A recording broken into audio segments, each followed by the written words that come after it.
산돼지, 멧돼지 그 예화를 통해서 제가 이제 좀 정리하고 싶었던 내용이 그겁니다. 우리가 어떤 두려움이나 불안을 느낄 때 두려움이나 불안의 그 대상이 사실은 두려움의 대상은 하나이지만은 동시에 그 대상이 어떤 행동을 취할지 모를 그런 상황에 대해서 모호함이나 불확실함이 이제 우리에게 불안을 동시에 가져다 준다는 거.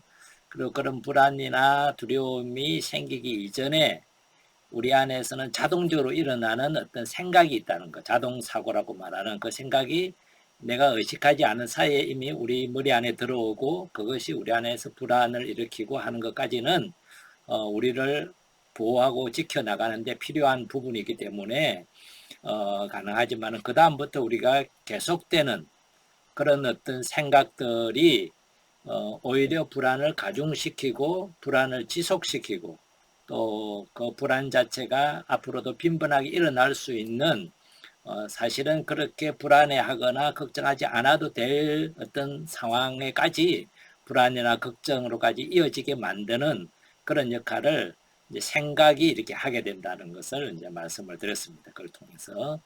그래서 그런 어떤 원인, 우리 불안이나 두려움의 원인이나 지속 이유가 있다면 이제 거기에서부터 어떻게 우리가 벗어날 수 있을지, 이거를 어떻게 다스리고 우리가 통제할 수 있을지에 대해서 조금 얘기를 이렇게 해보겠습니다. 여러분들이 그 화면에서 보시듯이 불안은 우리 몸에서, 우리의 생각에서부터 이제 일어나고 그 생각이나 몸에서 일어나는 그 반응이 우리를 보호하고 지키기도 하지만 이것이 지속이 되게 되면은 오히려 우리 몸 자체가 계속해서 긴장을 하고 있는, 긴장하지 않아도 될 우리 안에 있는 계속해서 스트레스 호르몬이 몸 안에 계속 남아 있다면은 그것이 우리로 하여금 불안할 수 있는 가능성을 항상 가지고 있게 만든다는 겁니다. 조그마한 일에도 불안감이나 걱정을 하게 된다는 거죠. 그래서 어떤 우리의 몸과 또 생각, 지속하는 생각을 어떻게 우리가 다루면은 좋을까 하는 것에 대해서 구체적인 이제 방법을 가지고 좀 얘기를 하겠습니다. 크게 나눠 보면은 우리 몸을 다스리는 것은 걱정이나 불안을 다스리기 위해서 우리 몸은 이완하는데 이제 또 마찬가지로 도움이 되는 것이기도 하지만 조금은 다른 어떤 측면의 호흡, 숨쉬기 운동, 몸을 릴렉스하라는 얘기 많이 듣죠, 그죠? 몸 좀 편안하게 가져. 차렷 열중시엇 군에서 보면 그게 있겠어요. 차렷 열중시엇은 긴장이에요. 그 다음에 하나 하는 게 쉬어 간다. 그 명령 구호가 있거든요. 예. 그때는 그냥 자기 편한 대로 몸을 움직이게 하는 것이 이제 쉬어예요. 그게 이완이거든요. 몸은 이제 크게 이완과 호흡, 이 두 개를 좀 다뤄볼 거고요. 생각은 우리를 불안하게 하는 생각, 우리를 뭐라 그럴까요? 뭔가 걱정하게 하는 생각을 어떻게 중단할 것이냐. 이것도 이제 연습이 필요하고 또는 중단이 어려우면 어떻게 다른 데로 전환할 것이냐. 전환하는 것에 대해서 아마 대부분은 중단이 쉽지 않기 때문에 전환에 대해서 주로 많이 다루게 될 겁니다. 하나씩 이제 우리 몸과 생각을 다루는 것을 다스리는 것을 한번 배우고 연습해 보는 시간을 가져보겠습니다. 제일 첫 번째는 이제 몸 다스리기입니다. 몸을 다스릴 때 기본적으로 일상적으로 우리 몸이 스트레스나 이런 불안들에 반응하지 않을 수 있는 그런 안정된 것을 우리가 평소부터 갖고 놓는 게 참 중요합니다. 기본적인 생활 습관인 거죠. 이 기본적인 생활 습관이라는 것이 어쩌면 우리가 잘 알면서도 사실은 잘 못하는 것 중에 하나가 뭐냐면 기본적인 생활 습관입니다. 그 기본적인 생활 습관에서 우리가 조금은 더 안정적인 것을 갖추어 놓게 되면 되는데 그 안정적으로 갖추어 놓는 것이 뭐냐면 음식이 먹는 것 중에서도 특별히 그 당분이 스트레스에 영향을 많이 준다 그럽니다. 왜냐하면은 피 안에서 당분이 이렇게 많아지면은 당연히 당분을 줄이기 위해서 우리 안에는 인슐린이 나온다.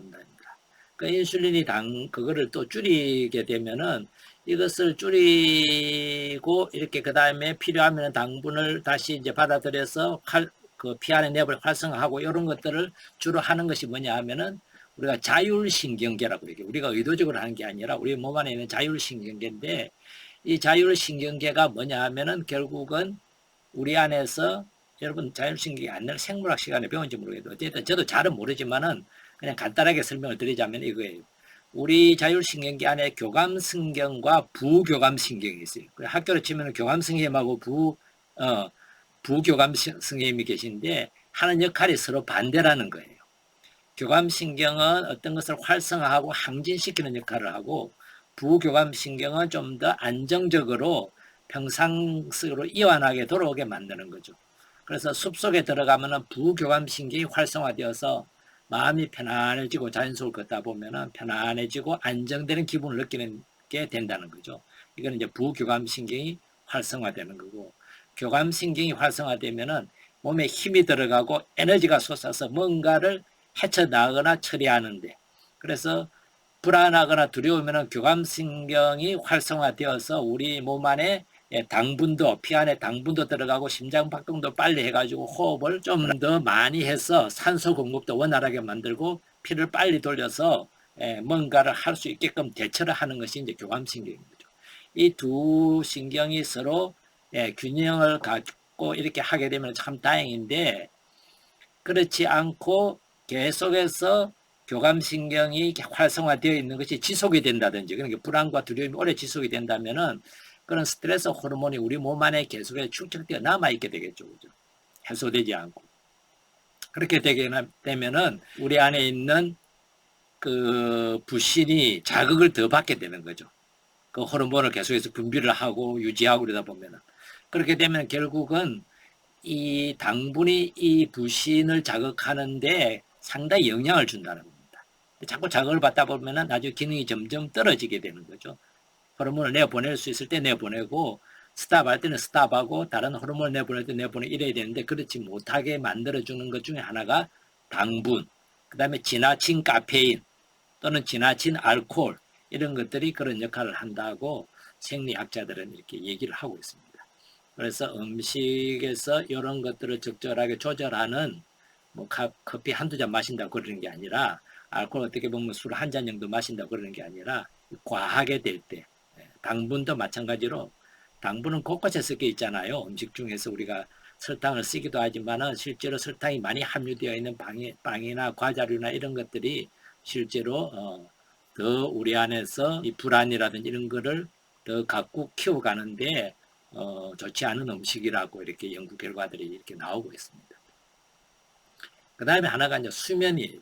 우리가 걱정이나 불안들이 있으면은 수면을 이렇게 악화시키기도 하지만은 동시에 수면이 질이 떨어지면은 걱정이나 불안이 더 생길 수 있는 가능성도 있다는 겁니다.